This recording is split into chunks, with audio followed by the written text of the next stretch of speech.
do-it-yourself cheap t-shirt transfer. Get some sandpaper. I'm using 60 grit. And then you're gonna want a reverse image of your design. Cut a piece of sandpaper the same size as your design, and then just go ahead and use crayons and copy your design on it.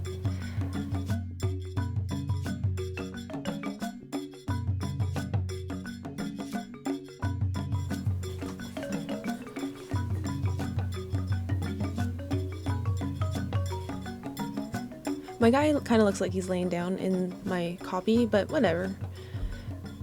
Use the hottest setting on your iron.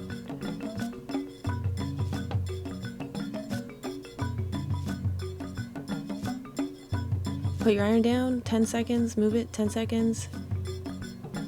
Move it again, 10 seconds. And don't use steam. I'm not really happy with the blue, so I wrote it out in white on the same sandpaper, cut it out, and then I also cut out this spot too because it was a little bit sloppy, and after I put it on I just put paper over it so I wouldn't dirty up my iron.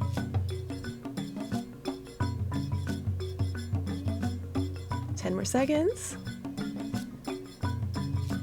Ta-da! And that will last through the wash.